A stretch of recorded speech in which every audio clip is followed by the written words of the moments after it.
Welcome, welcome, welcome. Well, folks, quick question. Is David Stearns one of the toughest general managers or presidents, for that matter, because he is a president, to deal with in all of baseball? Because you know what? In my opinion, I think that he is, and I think that is such a great thing, especially long term.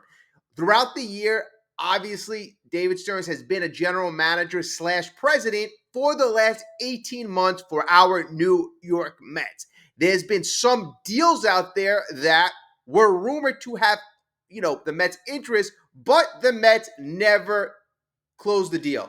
Teoscar Hernandez being one of them, Yamamoto last year being another. People saying, why couldn't you just add a little more money? Get Teo, get Yamamoto, or Yamamoto, you never know. That might have never happened to begin with. But David Stearns seems to be very firm with his price point and how he values players now and in the future. Folks, I think that shrewdness is an extremely good quality for him to have.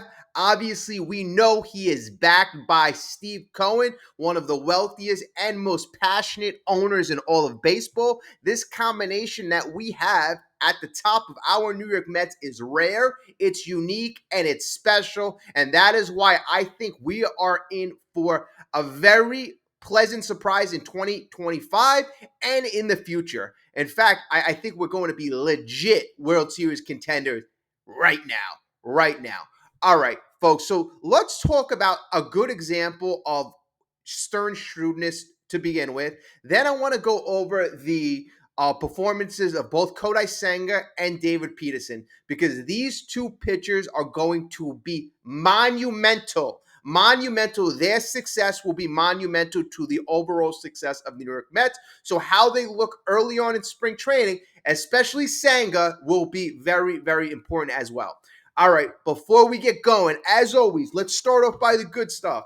Smash the like button if you are brand new and want to hear some more content in the future. Of course, subscribe, join us. We love for you to be here along the way. It'll be lots of fun. I promise you that. All right. So the first example, I'm going to talk about a deal that never came to fruition, but a deal that was rumored over the offseason. And I'm going to get to that right now. And obviously, let me know if you agree with my point. Okay, so right now, the Mets have a slew of outfielders right now, a whole slew. And then they got other guys who in the future could be future outfielders, Drew Gilbert, Jet Williams. We have many options right now for the outfield. Canario is a guy that the Mets brought in from the Cubs last week. I love that move. I love getting all these guys with potential. Why not? If there's no risk to acquiring these guys, try them out, see if they flourish under our organization. And there is no risk, like I said.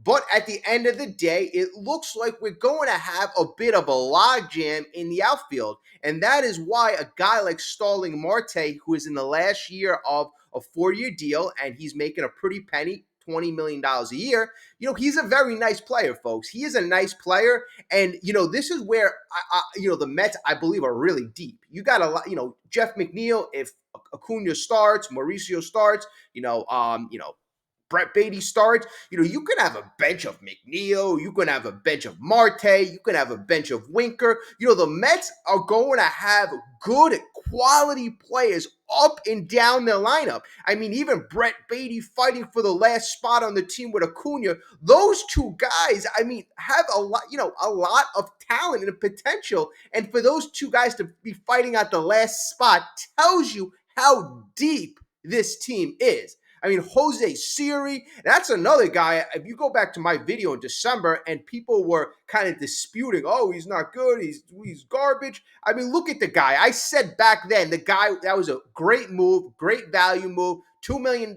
He's a defensive whiz with power in his limited time. And you see how dynamic he has been so far early on. And he has a great relationship with the other guys in the team. So, he's a guy who has one outfield spot. Brandon Nimmo, Juan Soto, other guys Jesse Winker could play a little in the outfield. Then we get to Marte. We have a whole McNeil could play the outfield, Canario. We have a lot of outfielders right now. So we get back to the guy, Starling Marte, who has been rumored to potentially be in many deals. One of the specific deals I'm going to allude to involves the Kansas City Royals.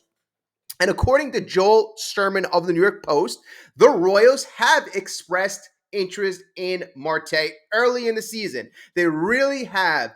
And Kansas City is still determining the possibility of trading for Marte. So that tells me there is interest out there, right? And there also has been interest by the New York Mets to shop Marte. So, before the Mets shop Marte, one thing I just want to know, Marte has always been, even though he hasn't been on the field, he's always been a great clubhouse guy.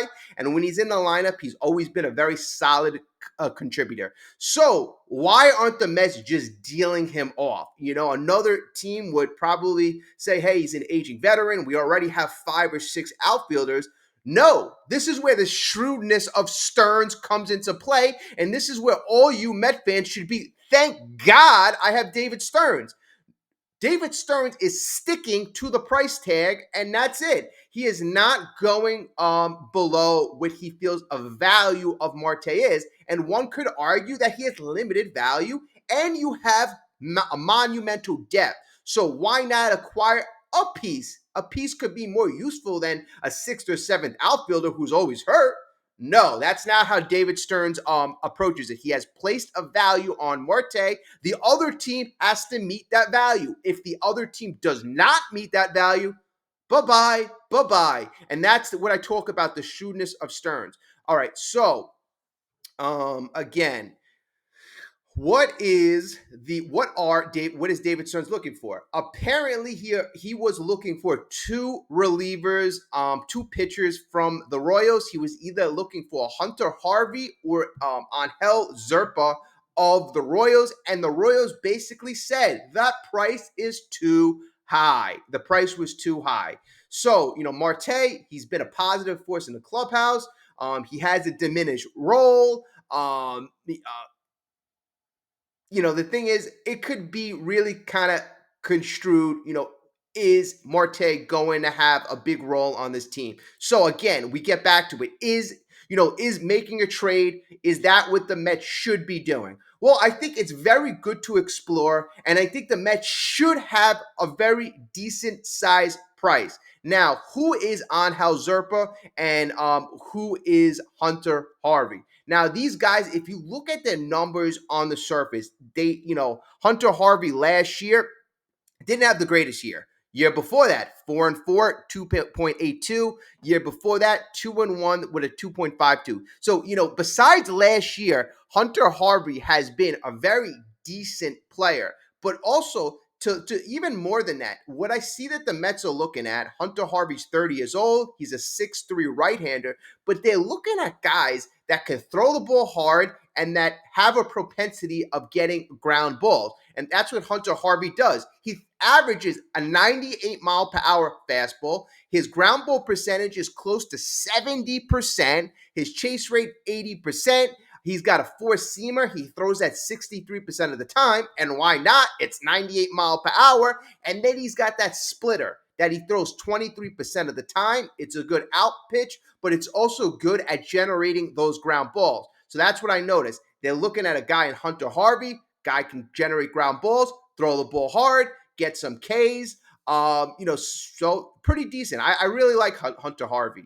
Now, the other guy, Angel Zerpa, is a lot younger. He is 25 years old. He's 6 foot. He is a lefty. Last year, he was 2-0, 3.86 ERA in 60 games. The year before that, he was 3-3, and in 15 games, 4.85. So last year was his first year where he actually got into many games, and very solid, very solid. But 2 of the things that stand out: he's got a 96 mile per hour fastball, so he throws the ball hard, and this guy's ground ball rate is in the 96th percentile. So again, a guy who throws the ball hard and he has a high ground ball rate. In fact, he has a sinker, slider, a four-seamer, and a changeup. But his sinker, he uses his 42% of the time, slider 26% of the time. In Angel Zerper, you have a very young, hard throwing lefty. And that's what they're really trying to do. They are really trying to amplify their bullpen. This guy could be considered maybe a younger AJ Minter, so I could see why they would want a Zerpa. But look at that, folks. I mean, the Mets are trying to turn a Marte, a guy who will have a diminished role, a guy who has an injury history, a guy who may not have a big role in this team, bottom line, but I like how they're standing on their laurels. They're standing firm. And the Kansas City Royals, a team like that, a younger team, a guy like Marte, who that would be a perfect fit for a guy like Marte, and a veteran, a very solid veteran in that clubhouse, great clubhouse guy. If you're David Stearns, you are not going to go off your mark. If you want that guy, and he does have value, he does. If Marte was healthy all the time, it would probably be a no-brainer for the Royals, a no-brainer to acquire that guy. Especially, I'm assuming the Mets are going to eat probably a significant part of the contract to acquire a Zerper or acquire a Harvey. But I like that. I really do like that. And that's what I like about Stearns in a nutshell. He's a guy, he sees value. He has a plan. He sticks to his plan. He is very shrewd. He can be considered very stubborn as well. You saw that in the Pete Alonso negotiations. You saw that in the probably in the Juan Soto negotiation, and that is probably why it had to be taken over by Steve Cohen. And that's also why I think they make a good team. You need an analytical guy like Stearns, a guy who maybe is not as personal, a guy who is a little more shrewd with money. And then you have it's a good cop, bad cop with Steve Cohen. And I love it. I love the combo. I think they fit perfectly. Perfectly. All right. So what is going on with our rotation? And I've kind of shifted my philosophy in the last couple of weeks about how I felt about the rotation. I was a little kind of influenced by the writers, the prognosticators saying the Mets got the 20th best pitching staff. They're not in the top 10. What's going on? They have a top payroll. They have a top offense. They have a top bullpen or a good bullpen. What's going on with the pitching rotation? Well, I'm influenced by updated information. I'm influenced by you. If you provide me information, I learn, I adapt. I've always thought that was a good quality, to have, to always be able to get new information, absorb it, and process it. And not be rigid. Because as we see last year, if we were rigid with our opinions about Stearns not making any big signings last year, we were ultimately shocked by the Mets being 2 games short of the World Series and showing great strides and great progress. Well, this year, based on what happened last year, I saw how Stearns operates. And where you start in April is not where you're going to finish in October, September. That's not where you're going to finish. Stearns was able to rebuild the bullpen on the fly, but he was also able to use the tools, the pitching lab, the resources, analytics to maximize each pitcher's pitches, their a repertoire, change things up. He maximizes the tools, and everything a pitcher has, you're able to maximize that. So I did like that. I think Phil Maton was a good example of a guy who basically had little value.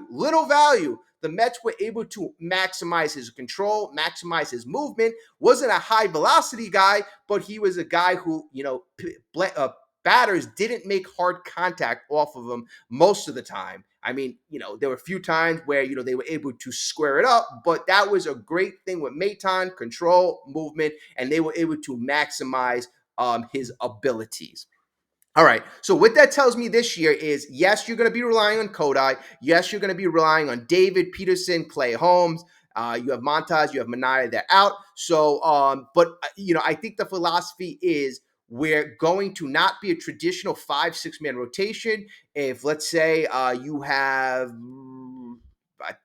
Tyler McGill starting a game, guy gives up 3 runs in 2 innings, you pull him out. The Mets have a great enough offense to sustain that, and then you turn it into a bullpen game. And I think the Mets, with their depth and their analytics, are able to operate like that. You saw the Dodgers do that in their World Series run, and they were fairly successful. I mean, the Rays have traditionally done it. The Rays never spent a lot of money on their starting pitching. For that matter, they never spent a lot of money on their team. Brewers do the same thing as well. In fact, the Brewers signed Quintana. Congratulations for them. But yeah. Okay, so to get back to David Peterson and Kodai Senga. All right, I just want to get you something that I wanted to share. And if you haven't got a chance to like the video, or if you're considering subscribing, now's another good time to like and subscribe. So let's talk about Kodai Senga first, because Kodai Senga was the starter in yesterday's game. And Kodai Senga, this was a very big performance. Very big performance. Yes, it's a spring training game, but he hasn't pitched in a while. Kodai Senga was back on the mound Monday, and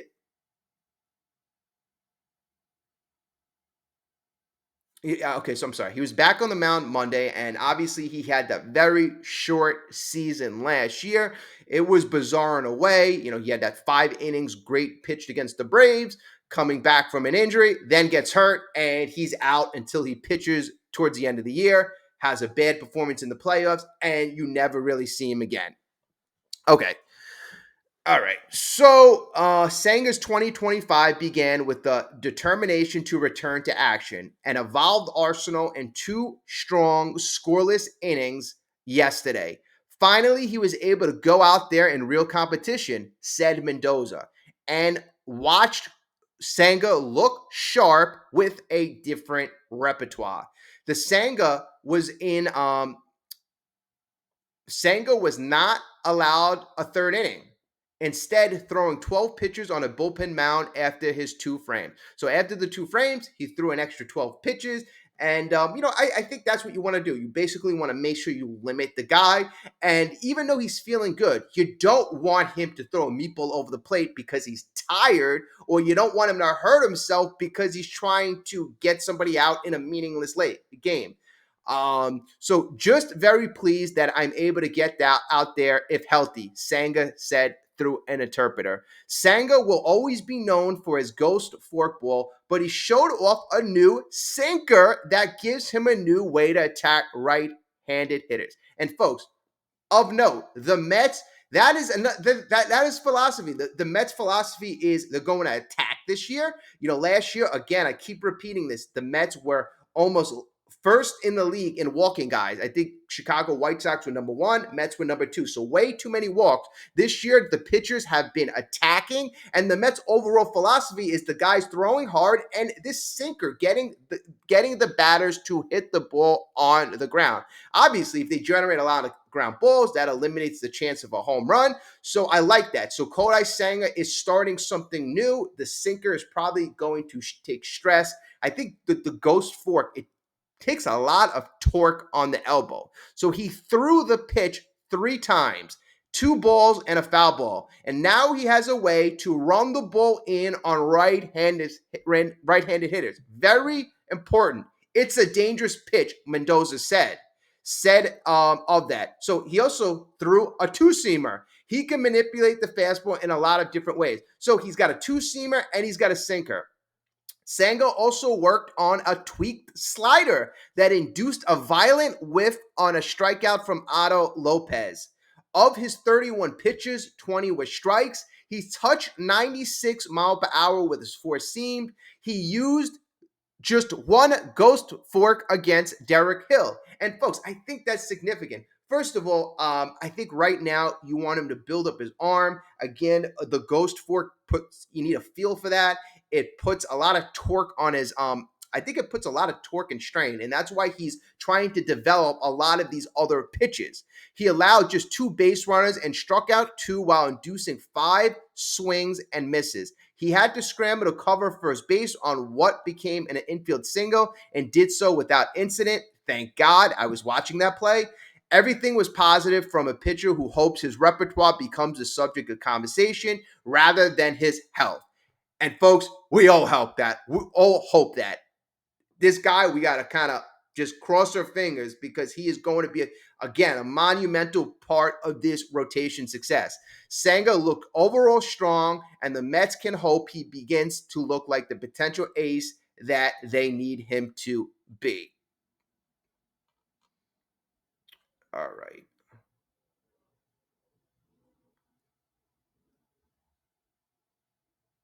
Okay. So here's the thing. Where could we take? I mean, the guy yesterday, very solid, very solid. I mean, my personal impression of him is you could see that he wasn't throwing his arm out. You could see he wasn't hitting 98, he wasn't hitting 99. From my experience, he was hitting between 92 and 94 majority of his pitches.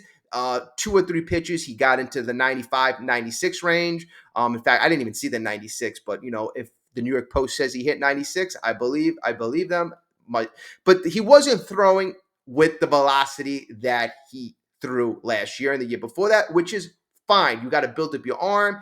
He's working on new pitches that don't require that high velocity, the two-seamer, the sinker, and the ghost fork. So his repertoire where he was throwing the ball 98, 99 and throwing the ghost fork, that was his main repertoire that he had before he got injured. He wasn't throwing that yesterday. So it's actually nice to see that this new repertoire, 20 out of the 31 pitches were strikes. He didn't labor. It was good stuff to see and a very brand new thing for Senga. And I think, really, again, the success, I don't want to put everything, I don't want to say the success of the entire season, but I would say the success of a deep postseason run is going to rely on a Kodai Senga. Like, I fully believe if we had an ace last year during the playoff run, I think we could have really competed at a higher level with the Dodgers. And that is why I'm like, maybe if they would have made a bigger trade at the deadline, but that's where it goes back to Stearns' shrewdness. And right now, it's no guarantee the Mets would have won the World Series, and they have all their prospects to boot. So it might have been a blessing to disguise. All right, so Senga, he passed the test. He looked good. He did well. Great stuff. So how did Mr. David Peterson look? And I'm going to take a look at him right now. So David Peterson also, on a whole, he picked up right where he left off last year. Last year was a bit of, I don't want to say a breakout season, but I really think that we saw the upside in David Peterson for the first time in a very long time. This is a guy that, you had hope that he had like number two stuff, and I think last year he kind of showed that he could be that number two, maybe that ace in certain situations. So the Southpaw yesterday made his first appearance against the Marlins, and he tossed three scoreless innings with 5 strikeouts. He just surrendered 1 hit and no walks. And that is key, folks. That is key. No walks. Again, what I'm looking for is how these pitchers attack the offense of the other team. And, it's all about control. So Carlos Mendoza said, really good, really good. 3 innings. All of his pitches were really good, especially the slider. That was the highlight. That's a pitch last year that he had trouble with, in my opinion. Today, he got some good swings and misses. Fastball was really good. And for the first time, curveball. That was great as well. Peterson entered in the 3rd inning and struck out 2 of the first 3 batters he faced in a perfect frame, then navigated around a leadoff single in the 4th before another 1, 2, 3 frame in the 5th. He threw 37 pitches, 25 were strikes, forced 5 swing and misses, and topped out at 94 miles per hour in an impressive showing. He threw his slider 9 times for 4 strikes. So again, 25 out of 37 pitches, strikes, and that just seems to be a theme of the Mets: attack, control, attack, control. And I think the Mets are trying to tell their players, you have good stuff. Don't let the batter don't give in to the batter. Don't walk the batter. Don't let walks beat you. Don't let walks beat you. And I think, too, the only thing that can really hurt these guys is, a home run. But if nobody's on base because you didn't walk, it's just a solo shot, and that's not really going to hurt you. And a lot of these guys are ground ball pitchers to begin with. All right. So Peterson goes, felt like I was able to execute some good sliders. Fastballs felt good coming out. Peterson said, I had some curveballs later on that we were able to work on. I was able to see some good stuff out of everything. He followed Kodai Senga. Both are being counted on top of the rotation. So again, Peterson had that breakout 2024. He had a 2.90 ERA in 21 starts, and he's basically looking to build on that. Monday was a great start in spring training, and Mendoza said to be the same guy. Or he wants Mendoza. He wants Peterson to be the same guy as last year. Last year felt like when he got in trouble, he made the pitches when needed. More of the confidence. I'm one of the guys here. My stuff plays against any lineup. Just more of that conviction. So again, Mendoza analyzes the mental state of Peterson, saying the guy has the stuff. He has the stuff. He just has to believe in himself, have the confidence on the mound, and just execute and throw strikes. And that's what I like. Early on, I just see this philosophy of the pitchers is just, it's the same philosophy with everyone. So it's really good to see Peterson looking good, Holmes looking good, Senga looking good. Folks, that is your top three. And then with the other performances of the young kids, we've already spoke about Sproat, Dom Hamill, Blake Tidwell, his last performance looking great. Max Kranick, all these guys are looking pretty decent. And the Mets offense is something we really don't have to worry about. So, folks, let me know what you think. I'm happy. I'm really happy. How are you? Are you feeling happy? Or what do you need to see? What do you need to see? Because I think we are seeing what we need to see with our biggest question mark. And our biggest question mark was the starting rotation. The starting rotation. And then to get our starting rotation better, that is why I always talk about the approach of Stearns, because he is a guy, again, who's very shrewd. And I believe he's very confident in the abilities of the players that are in this organization. And he's very confident in his system, the culture, the pitching lab, the coaches. I think that's what it's all about. It's all about. I mean, if you remember, or I don't know how far people go back, but in the late 90s, that was a time where I was really growing up and watching the Yankees. It wasn't just like, oh, they had the most talented player in every position, every bullpen arm was the best. No, they got like the best out of, every player, like Scott Brocious, 1998. I remember this guy had a breakout year, and he was a mediocre third baseman until he went there. Ramiro Mendoza in the bullpen, Stanton, Graham Lloyd. I mean, these guys were decent guys, but, the Yankees knew how to get the most out of them, and everybody seemed to step up because of the culture, the environment. That's what the Mets are trying to start here, a culture environment. You come to the New York Mets, there's another guy behind you trying to take your job. And that's why I also like what this depth creates. It creates competition.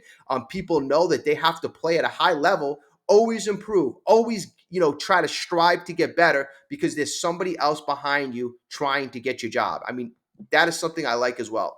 So, folks, let me know what you think. This was my quick update. I will speak to everyone very soon and have a great day.